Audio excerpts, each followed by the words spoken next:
നാളെ വിശ്വവിഖ്യാതമായ ആറ്റുകാൽ പൊങ്കാലയാണ്. ഇത് പറയുന്നതിന് മുമ്പേ ആറ്റുകാൽ അമ്മയ്ക്ക് ശതകോടി പ്രണാമങ്ങൾ അർപ്പിച്ചുകൊണ്ട് നമ്മൾ ഇന്നത്തെ ടോപ്പിക്കിലേക്ക് കടക്കുകയാണ്. ആറ്റുകാലെന്ന് കേട്ടാൽ തന്നെ പുണ്യമാണ് എന്നാണ് കേട്ടോ. ഞാൻ പറഞ്ഞതല്ല, ഇന്ത്യയിലെ തന്നെ ഏറ്റവും വലിയ ആചാര്യന്മാർ പറഞ്ഞിട്ടുള്ളതാണ്. ആറ്റുകാലെന്ന് കേട്ടാൽ തന്നെ എന്താണ് പുണ്യമാണ്. ആറ്റുകാലിൻ്റെ സമീപത്തുകൂടി ഒഴുകുന്ന കിള്ളിയാർ പോലും പുണ്യവതിയാണെന്നാണ് കേട്ടോ. അതുപോലെ തന്നെ മധുര ചുട്ടരിച്ചിട്ട് എത്തുന്ന കണ്ണകി ദേവിയെ ജനങ്ങൾ ഭക്തിയാദരപൂർവ്വം പൊങ്കാലയിട്ട് സ്വീകരിക്കുന്നു എന്നാണ് പൊങ്കാലയുടെ ഐതിഹ്യം.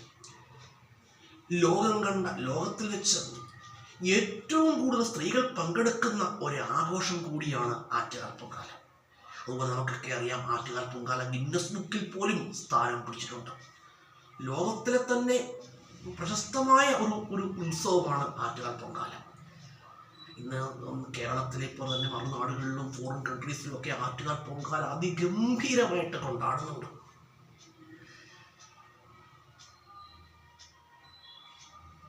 കേട്ടോ. അതുപോലെ തന്നെ നമുക്ക് ആറ്റുകാലിനെ കുറിച്ച് പറയുകയാണെങ്കിൽ നമുക്കൊക്കെ അറിയാം, മുല്ലവീട്ടിൽ തറവാട്, ആറ്റുകാൽ ക്ഷേത്രവുമായി ബന്ധപ്പെട്ടൊരു തറവാടാണ് മുല്ലവീട്ടിൽ തറവാട്. ഒരിക്കൽ മുല്ലവീട്ടിൽ തറവാട്ടിലെ കാരണവർ കിള്ളിയാറ്റിൽ സ്നാനം ചെയ്തുകൊണ്ടിരുന്ന സമയത്ത് ഒരു സുന്ദരിയായ ബാലിക തൻ്റെ അടുത്തെത്തുന്നു. തന്നെ ഈ നദിയുടെ മറുകരയിൽ എത്തിക്കണമെന്ന് ആ കാരണവരോട് ആവശ്യപ്പെടുന്നു. കാരണവരാണെങ്കിൽ ആ ബാലികയെ ചുമലിലേറ്റി നദിക്ക് അക്കരെ എത്തിക്കുന്നു. എന്നിട്ട് കുറച്ച് ദിവസം തൻ്റെ വീട്ടിൽ ഭവനത്തിൽ താമസിപ്പിക്കാമെന്ന് കരുതി വീട്ടിൽ കൊണ്ടിരുന്നു. അല്പനേരം കഴിഞ്ഞപ്പോൾ ആ പെൺകുട്ടി അപ്രത്യക്ഷമാകുന്നു. പിന്നീട് രാത്രിയിൽ കാരണവർ സ്വപ്നം കാണുകയാണ്. ദേവി നേരിട്ട് കാരണവർ കരുളപ്പാട് നൽകുകയാണ്. ഞാൻ നിന്റെ മുന്നിൽ നേരിട്ടെത്തിയതാണ്. അപ്പം എനിക്ക് വസിക്കുവാൻ ഒരു ക്ഷേത്രം പണിയണം, ക്ഷേത്രം പണിതു തരണം. അങ്ങനെ ക്ഷേത്രം പണിതു നൽകിക്കഴിഞ്ഞാൽ ഈ ദേശം നാൾക്ക് നാൾ അഭിവൃദ്ധി പ്രാപിക്കും എന്ന് മുല്ലവീട്ടിൽ കാരണവർക്ക് ദേവിയുടെ അരുളപ്പാടുണ്ടാകുന്നു. അതിന് പ്രകാരം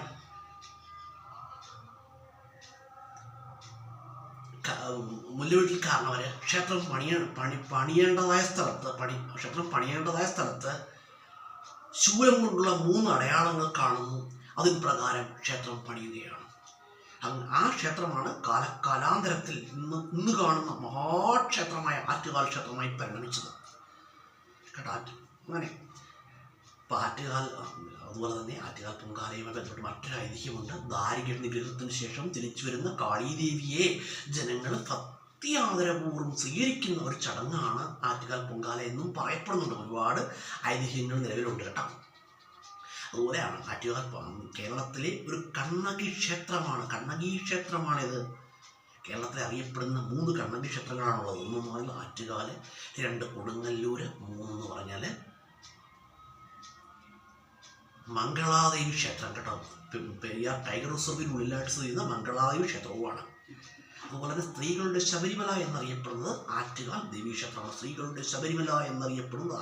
ദേവീക്ഷേത്രമാണ്. കേട്ടോ. അപ്പം നമ്മുടെ വീഡിയോ കാണുന്നവരെന്ത് നമ്മുടെ വീഡിയോ മാക്സിമം ഷെയർ ചെയ്യുക. വീണ്ടും പറയുകയാണ്, നാളെ വിശ്വവിഖ്യാതമായ ആറ്റുകാൽ പൊങ്കാലയാണ്. ആറ്റുകാൽ അമ്മയ്ക്ക് ശതകോടി പ്രണാമങ്ങൾ അർപ്പിക്കുകയാണ് കേട്ടോ.